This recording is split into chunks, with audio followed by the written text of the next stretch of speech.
In today's video, we'll be talking about the gene therapy.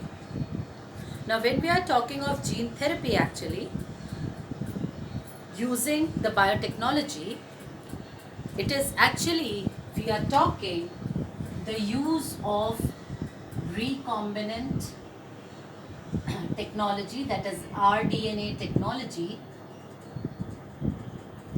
to treat the gene that is defective or non-functional. So here recombinant technology is used to treat the gene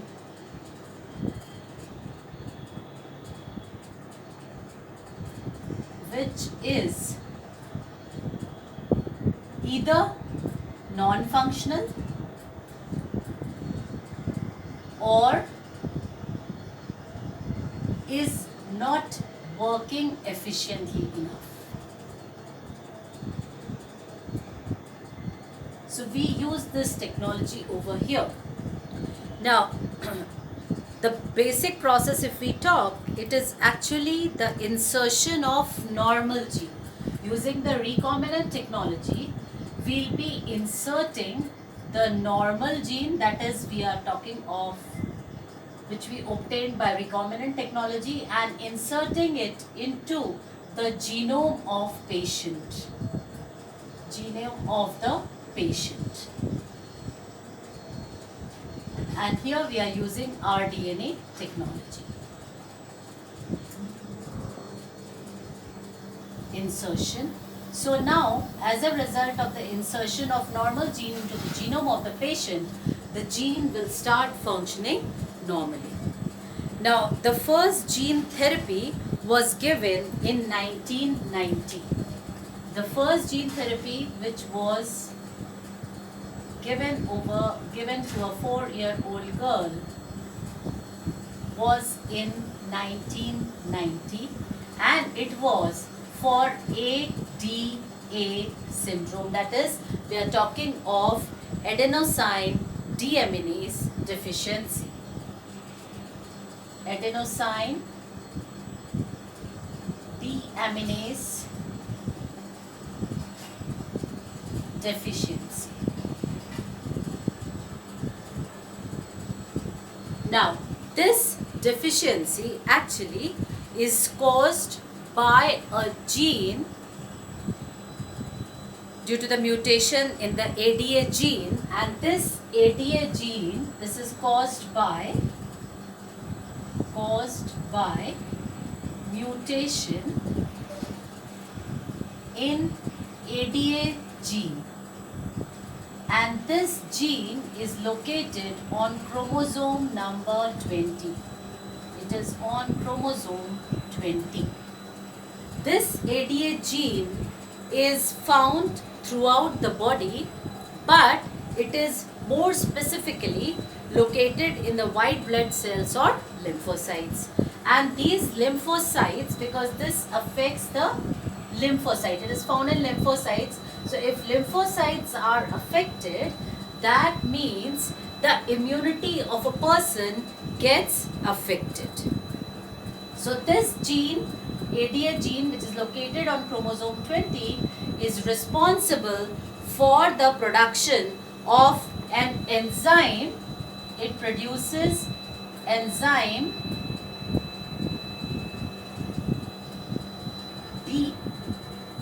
adenosine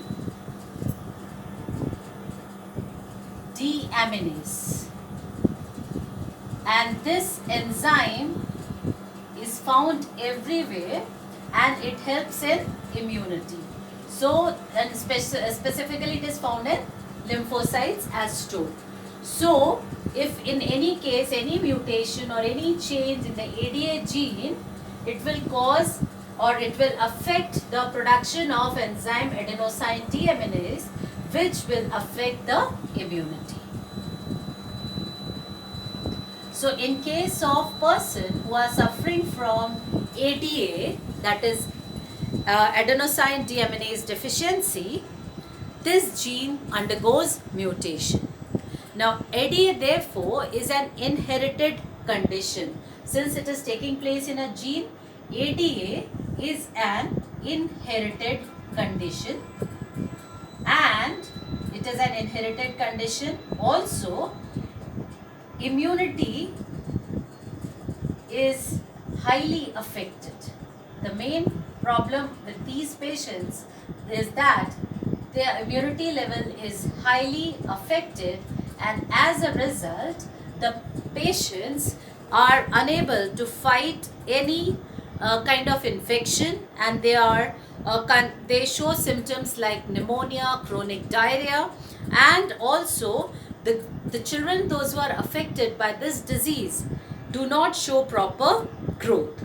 So the ADA gene plays a very important role in developing immunity in the child. Now there are when the patients are treated, two methods of treatment have been found to be effective for the patients, those who are suffering from ADA deficiency. And these two methods are, that is, one is the bone marrow transplantation. So if we talk of the treatment, methods, treatment is possible by two ways. And the first way is the bone marrow transplantation. Now, in the bone marrow transplantation,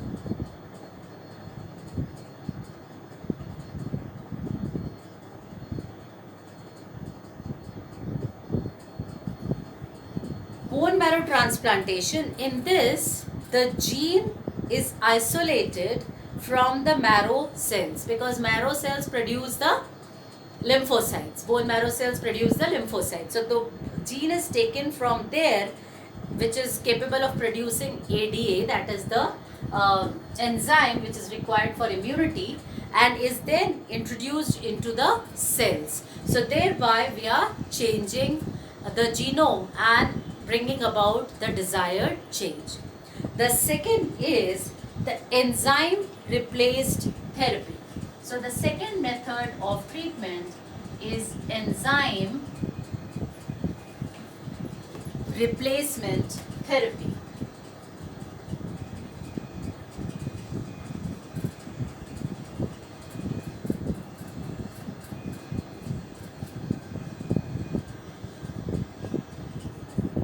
Now this is enzyme replacement therapy. This ADA is given through injection. Now what is the procedure followed over here? Here we will take the lymphocyte of the patient, and that lymphocyte, that is using this technology when we are talking of enzyme replacement therapy.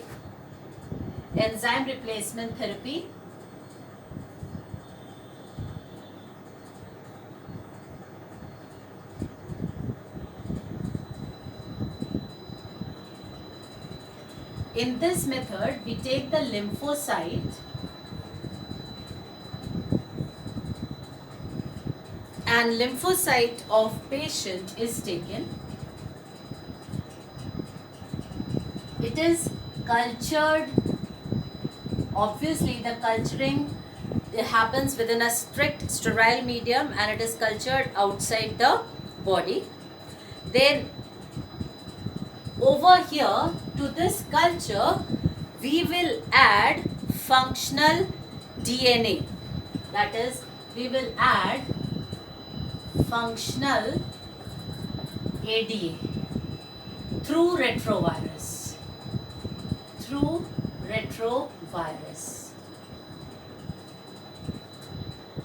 That is cDNA. cDNA is complementary DNA. So over here, it is inserted into this culture, right, through the retrovirus. The gene which is that is the cell which is having functional ADA, having complementary DNA, is allowed or inserted or is grown along with or is introduced into this culture.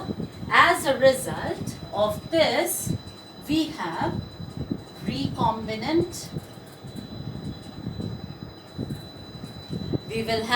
recombinant lymphocytes.